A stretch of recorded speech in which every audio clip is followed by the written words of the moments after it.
المعصومين واللعنة الدائمة على أعدائهم أجمعين من الآن إلى يوم الدين. أما بعد، فقد قال الله في كتابه الكريم: بسم الله الرحمن الرحيم. يا أيها الذين آمنوا أطيعوا الله وأطيعوا الرسول وأولي الأمر منكم. صلوات.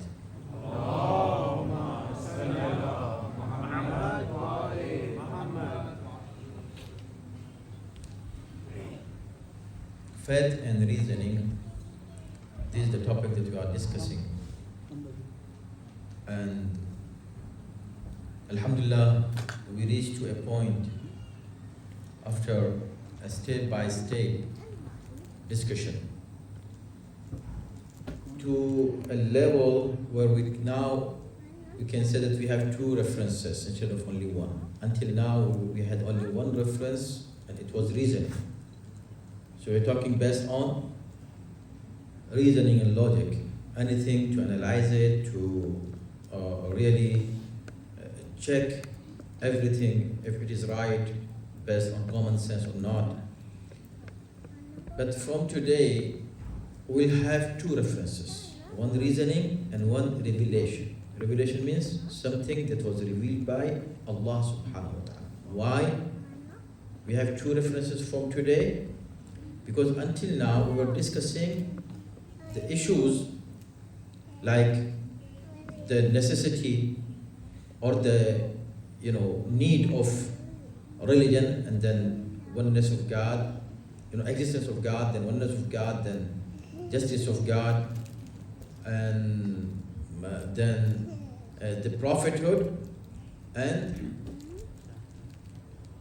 the everlasting miracle Quran, which is showing until today that it is from God. This Quran has no mistakes, no errors. 1400 years ago, someone has presented this book, and it's so amazing that it is really a miracle until today for those people who want to reflect. If people don't want to, ponder, they don't want to pay attention, for them, the book has no value.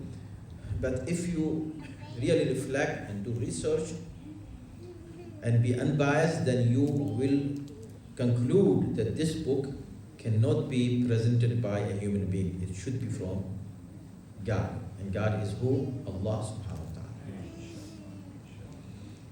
And we gave you a few examples of that. Still, you can have your own investigations about the issues and research. The door is open. But if somebody has any doubt about Quran being Allah's book, then he should do what? For him, it is necessary to go one step back. Discuss the prophethood. If he has any doubt about prophethood, he should go one step back. Discuss the justice of God. If he has any doubt in justice of God, he should go one step back and discuss the oneness of God. Then existence of God, and overall, as a human being, should I even care about a faith, about a religion? So if you have doubt, you should go back, because with the doubt, you cannot go ahead, you cannot go further. It's just like if you don't believe in God, nobody can convince you that there are prophets of God. When there is no God, so how can somebody convince you about the prophethood? So step by step, anywhere if you have doubt, go back. So if you really read Quran and you find out that Quran is a book which is not an ordinary book, it is really a miracle from various aspects. It is a miracle, as the scholars who really read it, even if they are not Muslim, they reach to the conclusion that Quran is supernatural book, and it is not an ordinary wordings, it is word of God for sure. So when we really are convinced that Quran is from Allah and presented by Prophet Muhammad sallallahu alaihi wasallam.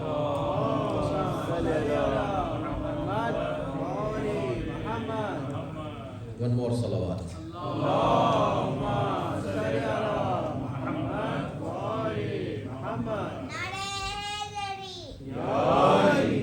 Now what is next step in our faith and reasoning discussion? What is we are convinced this is book of God? What is the next step? Next step is this, that yes, this is book of God. It's Allah's book, no doubt. But is this book enough for our guidance? Or we need someone to explain for us this book? Here is the question. Then the Quran by itself will let you know. Quran will tell you. Quran will give you the guidance. Why? Because Quran is something that we all believe in. Let's ask Quran. Is Quran by itself enough for us as a guidance? Should I read? Should I open the Quran and Quran will tell me what I should do? Yes, of course, Quran will tell me. But do I need someone to explain Quran, or I'm just free? No, Quran is a book. Quran has, of course, the potential that it can be interpreted in various ways. So this can be confusing, confusing for somebody, because the meaning, if a word has more than one meaning, so one meaning can be ambiguous for somebody else, and various interpretations, and these various interpretations will cause what? Various groups of people to claim that I understand Quran more and he doesn't understand Quran. I give you an example, a very simple example. You take a Quran in your hand, right? And you give it to a non-Muslim. Say, read Quran. And this is what happened. Many people for tabligh, for da'wah, they share Quran and give it to a non-Muslim and say, this is Allah's book, read it. Translation, of course. The translation, you give it to him. He took the book. Imagine. He took the book and opened the first page of the book. First page. First page says, Alif Lam Mim. He went to the translation, it says Alif Lam Mim. He searched all the dictionaries in the world, English dictionaries, to find out what does Alif Lam Mim mean. He didn't find anything. He will come back to you and say, brother, you gave me this book for me to read, but the problem is that the first word of this book, I'm not talking about Alhamd. Alhamd is preface of the book, but the first word of the book is Alif Lam Mim. Can you tell me please what does this mean? You'll say, brother, this is something that only Allah knows. Only Allah knows what is the meaning of this. You don't have to worry about it, just go ahead. Let's read furthermore. I said, no. First word of a book, if it's something that has no meaning, it means this Quran contains wordings with no meaning, meaningless words. So no, astaghfirullah, it's not meaningless. Then what? It has a meaning. Who knows? Allah is the one who revealed this book. So only if He only knows the meaning, why did He reveal it for you? Does it make any sense? And you were talking about logic and reasoning, a rational approach, and Quran is aql. So it is against logic that somebody speaks. For example, I'm speaking to you. While I'm speaking, I start using some words that no one knows in this whole, audience. Nobody knows the meaning. And if you ask me, what does this mean? I'll say, see, this only me. I know the meaning of this word. then why you are speaking those words? Why you are using those words in an audience? So if it has no meaning, it means it has no sense to be part of the book. Now how can you convince him? No, still it is part of the book, but you say it is code word. Code word between whom? You said only Allah knows.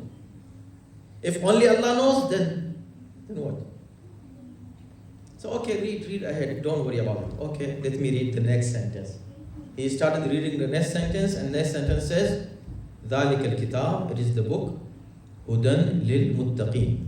It is a guidance for pious people. For pious people. He said, wait a minute. Is this book for pious people only? Do you consider a kafir? I'm a kafir. I'm not a Muslim. I'm a muttaqi. He said, no, you are not muttaqi. Then why are you giving me this book? Book is for muttaqin. Read Quran with understanding, brothers and sisters. This is the problem. People read Quran without understanding. They have no idea what they're doing. Just read it. No, read with understanding. This is what Quran requires us. أَفَلَا يَتَدَبَّرُونَ الْقُرْآنِ. Why don't you reflect in Quran? Why don't you pay attention what Quran is saying? So why? See, we can go into more details, but for today, this is enough. Why should Quran start with an ayah which apparently has no meaning? In any translation, in any language, it says alif lam mim, alif lam mim, alif lam mim, huruf muqatta'a. Why Quran started with this one? The secondly, why Quran says it is for muttaqin only? Muttaqi is guided by him, already. A muttaqi, a pious person, is a guided person. But Quran says no. Quran is guidance for muttaqin. So this is another issue. I might talk about it later. That why he said for muttaqin, because in the same surah, Quran says hudan linnas, right? شهر رمضان الذي أنزل فيه القرآن هدى للناس وبينات من الهدى. It is hudan linnas, for all people. But here in the beginning, the first page says hudan lilmuttaqin. And before hudan lilmuttaqin, alif lam mim. So what is the message? If there is no message, okay, let's say only Allah knows the meaning. Then there should be some message in a word which you don't know what does it mean. What is the message there? If there is no message, there is no guidance, it means this is a word, meaningless word, and Quran, and you say the Quran contains meaningless words. Words that is not going to benefit you at all in your life ever. So no, astaghfirullah, every single word, every single letter in Quran is a guidance. If it is guidance, what is the guidance in Alif Lam Mim? Tell me. So here is the guidance. Here is the message. What? As soon as you open the Quran, Allah wants you to realize that Quran alone is not enough for you. You need someone to explain for you the Quran. So the message in first word is this. Never say Quran is enough for me.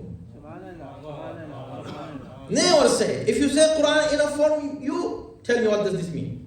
I don't know. If you don't know, then you have to go to somebody who knows. فَاسْأَلُوا أَهْلَ الذِّكْرِ إِن كُنْتُمْ لَا تَعْلَمُونَ. Quran is saying that if you don't know anything, go to the people who know. Who are the people who know? Who are the people who know? So now there is a debate. So a scholar will come, I know, I'm the knowledgeable person. Come to me, ask me. No. Let me ask Allah subhanahu wa ta'ala. Oh Allah, if I don't know anything from Quran, where should I go? Allah said, وَيُعَلِّمُهُمُ الْكِتَابَ وَالْحِكْمَةِ. I sent this prophet to not just read the Quran, to teach the Quran.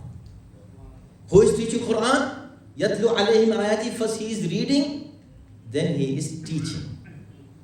And this ayah by itself is giving a message that, see, he was reading Quran.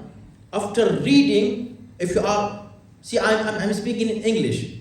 After I speak in English, should I every time after every sentence explain my wordings to you? Do I need to do that? No. Because you know English, I'm speaking very simple English. Everybody knows what I'm saying. Everybody understands what I'm saying. So I don't need to explain what I said. When Quran was in Arabic, the people who were listening to Quran were Arab people. They knew Arabic. And he is yatlu alayhim ayatihi. The Prophet was reading the ayat of Quran. Why should he need to teach them those ayat that he is just reciting? It means recitation is not enough. In-depth understanding of Quran is necessary, and nobody can tell you except Rasul himself.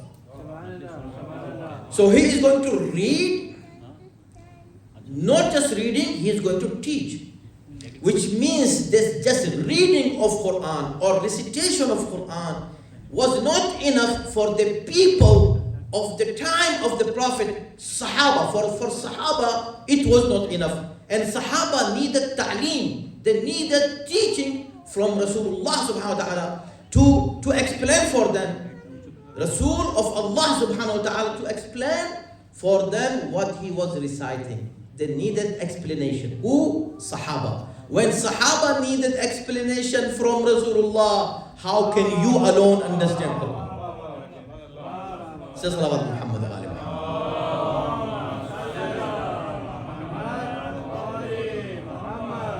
So two things, yatlu alayhim wa yu'allimuhum. And since the Prophet is until the day of judgment, his prophethood is until the day of judgment. When it is until the day of judgment, then his work, his job should be until the day of judgment. So until the day of judgment should Prophet recite the Quran and teach the Quran. But is he teaching now? No. So somebody after him should be like him. Not like you.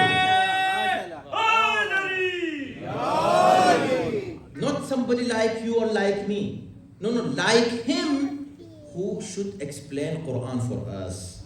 Just like he was explaining for Sahaba, somebody after Rasulullah should be there to explain Quran for the people who came after Sahaba. It's very simple and easy. As I said, see, we are talking about reasoning and revelation. I'm giving you examples from Quran now, from today, and from common sense both. So we're using common sense. Quran was not enough for the people living in the time of the Rasul himself, his Sahaba, his companions. How can it be enough for people after him? So the people after him also need someone to explain. Who? Should they themselves appoint someone to explain Quran? If you don't have a doctor, and we need a doctor, what should we do? Should we sit and vote for somebody to make him a doctor? Qualifications don't come with voting. It comes with real qualification by the person, his skills, his talent that he has. That is the qualification, right? It comes with him, not from outside. You can give him a certificate right away. Okay, let us all accept that he is a doctor. By accepting us, our acceptance, he is not going to become a doctor. Right? Same thing after Rasulullah. After Rasulullah, we have to accept the person who was appointed by Rasulullah himself. He should appoint. As Allah appointed Rasul with Quran, after Rasul should appoint someone with Quran. Quran is there. Everybody believes in Quran. But see, here is the difference. Some people say Quran is alone. We'll come with Quran and these scholars will explain Quran for us. And that's why there are thousands of groups of people. Why? Because everybody is explaining Quran with his own understanding. And this is the problem. But Rasulullah was explaining from Allah. After Rasul, who should explain? Let Rasul appoint someone. Who is that? And here we will end our discussion. And this step is very important for us to understand. Today's step. So see how clear message the Prophet has given. I wonder why still people differ, why there are groups, why there are sects in Islam. There should be no sects. There should be just one. We are Muslim, believe in one God, one Prophet, one Kaaba we have, one Qibla we have, one book we have. We have no differences here. Why differences after Rasulullah? The difference after Rasulullah about leadership. Why leadership? Let's ask Rasulullah. Ya Rasulullah, we have the book, this Quran, as a guidance, Hudan lil Muttaqeen. Ya Rasulullah, you were here to explain Quran. Who will explain after you? Simple question. All Muslims, let's get together and ask Rasulullah himself. Instead of fighting, instead of arguing, instead of having unnecessary arguments, let's ask the Prophet, and the Prophet will say, Inni tarikun fikum thaqalain. I am leaving behind two precious things, two valuable things. Kitab Allah wa itrati. Allah's book and my itra, my AhlulBait. Why AhlulBait? Because if you have any doubt in Quran, if you want to understand Quran, if you did not know the meaning of anything in Quran, don't go here and there. Come to AhlulBait. AhlulBait will explain exactly as I do. They will give you the real message of Allah subhanahu wa ta'ala. So AhlulBait with Quran. So Rasul left AhlulBait with Quran. Unfortunately, this is something that you have to do the research as your homework for you. Before I finish this part of English speech. What is the homework? Unfortunately, you always hear from some scholars talking about those two things that the Prophet left is Kitab Allah wa Sunnati. This is totally unfair. This hadith has been attributed wrongly towards the Prophet. He never said that. See, if in all authentic sources, Shia and Sunni both agree, in Sahih Sitta, in Sahih Muslim, in Tirmidhi, in those very great authentic books that the Muslims, they hold them in very high respect. In those books, there is no wasunnati. There is no word sunnati. The word is what? AhlulBait. Itrati AhlulBait. Why scholars don't mention Kitab Allah wa Itrati? Allah's book and Itra. Why not? To justify their own ideology, they fabricated a hadith. Yes, I'm saying. It's fabrication. I'm sorry to say that. But this is the truth. Do your research. You have my number, you have my contact number. If you find somebody saying, no, Kitab Allah wa Sunnati is the authentic hadith, let me know. Let me know. You will never find that. You will find, and it is be shocking for millions of people in the world and Muslims, that Kitab Allah wa Sunnati is not authentic according to their own criteria of scrutinizing of the hadith. Kitab Allah wa Itrati AhlulBait. This is the authentic, hadith.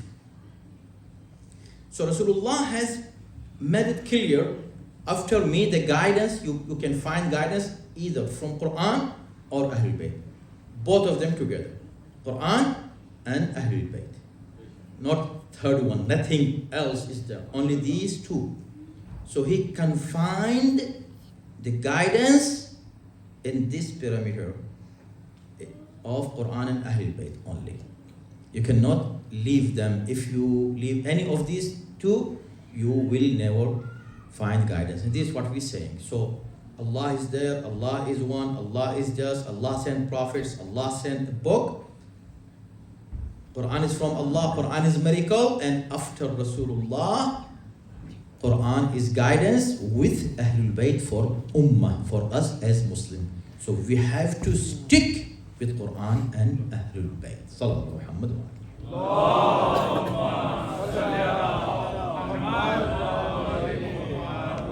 One more salawat.